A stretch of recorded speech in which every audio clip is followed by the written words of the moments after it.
प्रश्न भूमि में महासंग्राम, इस कार्यक्रम का आज तीसरा दिन है। आप लोगों को पहले ही टॉपिक बताया जाता है और उस टॉपिक से कम 50 प्रश्न हम पूछते हैं हर दिन। आज तीसरा दिन है और उपभोक्ता का व्यवहार में अलग अलग टॉपिक आज दिए गए थे पढ़ने के लिए आप लोगों को। और चलिए बिना समय बर्बाद किए आज के इस कार्यक्रम को हम लोग आगे बढ़ाते हैं। और पहला सवाल है आप लोगों से, पहला सवाल सुनिएगा। सीमांत उपयोगिता वक्र, ऑप्शन ए वस्तु का मांग वक्र होता है। वस्तु का मांग वक्र होता है। चलिए, तो बाकी ऑप्शन देने की जरूरत नहीं पड़ा। तो सीमांत उपयोगिता वक्र वस्तु का मांग वक्र होता है, बिल्कुल सही। अच्छा बताइए, मार्शल के अनुसार उपयोगिता की, पहले ऑप्शन सुन लीजिएगा। गणनावाचक माप हो सकता है, क्रमवाचक हो सकता है, गणनावाचक माप नहीं किया जा सकता है, क्रमवाचक के साथ गणनावाचक माप भी किया जा सकता है। तो मार्शल के अनुसार उपयोगिता की गणनावाचक माप किया जा सकता है। अच्छा बताइए, ये बेहद महत्वपूर्ण प्रश्न है, कई बार टीजीटी पीजीटी में पूछा गया है। आर्थिक दृष्टिकोण से कुल उपयोगिता का वह भाग महत्वपूर्ण है जहां कुल उपयोगिता घटते के दर से बढ़ता है। चलिए फिर से बताइए, आर्थिक दृष्टिकोण से कुल उपयोगिता का वह भाग महत्वपूर्ण है जहां कुल उपयोगिता सही है। बताइए, गोसेन के उपभोग के दूसरे नियम को क्या कहते हैं? समसीमांत उपयोगिता का नियम। फिर से बताइए, गोसेन के दूसरे नियम को क्या कहते हैं? समसीमांत उपयोगिता का नियम। एकदम सही है। बताइए, गोसेन के उपभोग के पहले नियम को क्या कहते हैं? सीमांत उपयोगिता। गोसेन के उपभोग का पहला नियम, गोसेन के उपभोग का दूसरा नियम, समसीमांत उपयोगिता का नियम। बताइए, सवाल यह है, व्यक्ति के द्वारा किसी वस्तु पर व्यय की गई मुद्रा की मात्रा ही उसकी उपयोगिता का माप है। उपयोगिता के माप का यह दृष्टिकोण कहा जाता है। ऑप्शन ए क्रमवाचक, ऑप्शन बी गणनावाचक, ऑप्शन सी आर्थिक दृष्टिकोण, ऑप्शन डी इनमें से सभी। व्यक्ति के द्वारा किसी वस्तु पर व्यय की गई मुद्रा की मात्रा ही उसकी उपयोगिता का माप है, ये गणनावाचक उपयोगिता विश्लेषण दर्शाता है। चलिए अगला सवाल है, किसी वस्तु की कुल उपयोगिता अधिकतम होने की स्थिति में सीमांत उपयोगिता क्या होता है? सीमांत उपयोगिता शून्य हो जाता है। अगला सवाल, यदि किसी वस्तु की एक अतिरिक्त इकाई का प्रयोग करने से कुल उपयोगिता बढ़ती है तो सीमांत उपयोगिता होगी। ऑप्शन ए धनात्मक, ऑप्शन बी ऋणात्मक, ऑप्शन सी शून्य, ऑप्शन डी निर्धारित नहीं। यदि सही है, यदि किसी वस्तु की एक अतिरिक्त इकाई का प्रयोग करने से कुल उपयोगिता बढ़ती है तो सीमांत उपयोगिता होती है। सही जवाब है। बताइए, अगला सवाल यह है, उपयोगिता का गणनावाचक सिद्धांत कौन दिए? गणनावाचक कौन दिए? मार्शल दिए। सही जवाब है। सीमांत उपयोगिता का योगफल करने से क्या मिलेगा? कुल उपयोगिता। सीमांत उपयोगिता को जोड़ देंगे तो क्या मिलेगा? कुल उपयोगिता। सही जवाब है। जब कुल उपयोगिता अधिकतम होती है तब सीमांत उपयोगिता सही है। सम सीमांत उपयोगिता नियम के विचार के मूल प्रतिपादक कौन है? सम सीमांत उपयोगिता नियम के विचार के मूल प्रतिपादक कौन है?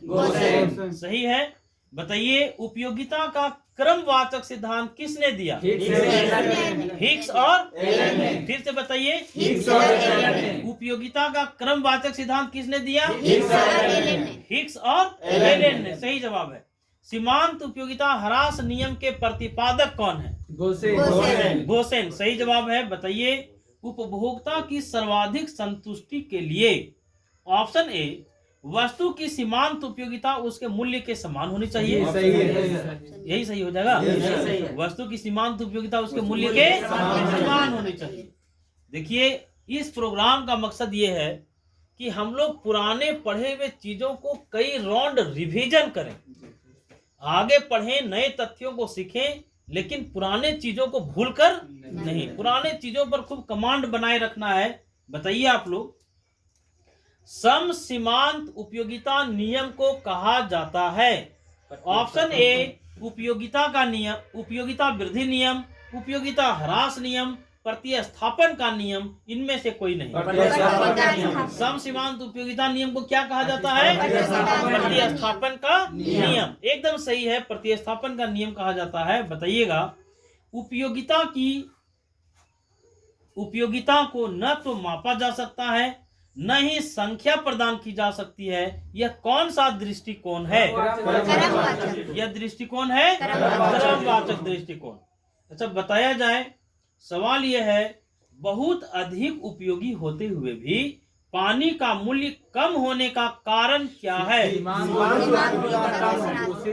पानी की सीमांत उपयोगिता का कम होना। चलिए, बहुत सही जानकारी है।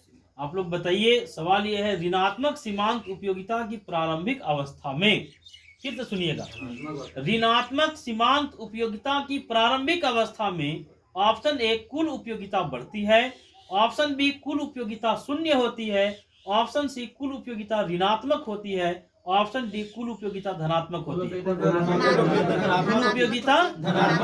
कुल उपयोगिता सही जवाब है।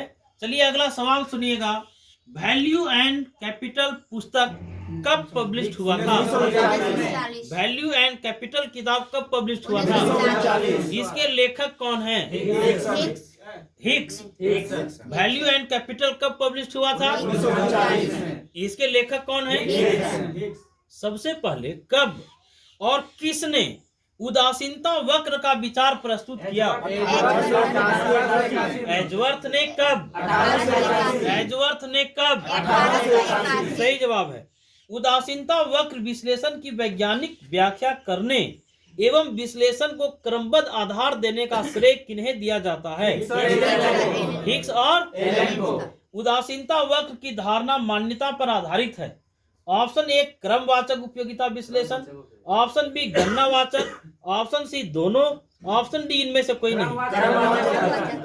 उदासीनता वक्र सही है, क्रमवाचक।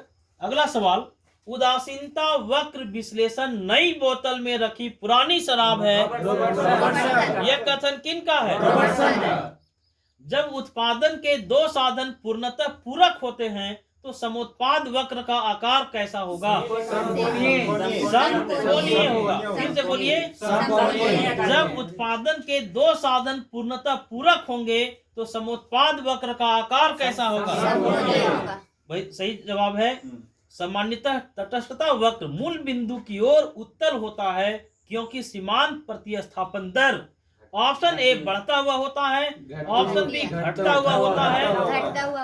घटता हुआ तटस्थता वक्र मूल बिंदु की ओर कैसा होता है? उत्तर होने का कारण क्या है? सीमांत प्रतिस्थापन दर का घटना। सीमांत प्रतिस्थापन दर का घटना। चलिए, अगला सवाल है, यदि वस्तुएं पूर्ण पूरक हो तो उदासीनता वक्र का आकार होगा? बहुत महत्वपूर्ण सवाल है जी, कई बार पूछा गया है सवाल। यदि वस्तु पूर्ण पूरक हो तो उदासीनता वक्र का आकार कैसा होगा? तटस्थता वक्र का ढाल किस प्रवृत्ति का द्योतक होता है?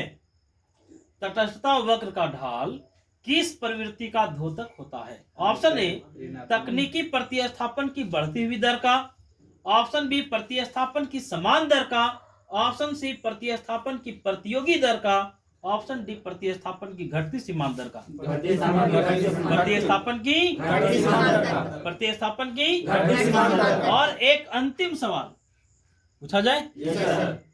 जैसे जैसे उपभोक्ता बाईं से दाईं ओर तटस्थता वक्र पर जाता है वैसे वैसे प्रत्येक अगले संयोग के लिए प्रतिस्थापन की सीमांत दर प्रतिस्थापन की सीमांत दर घटती है। बिल्कुल सही है।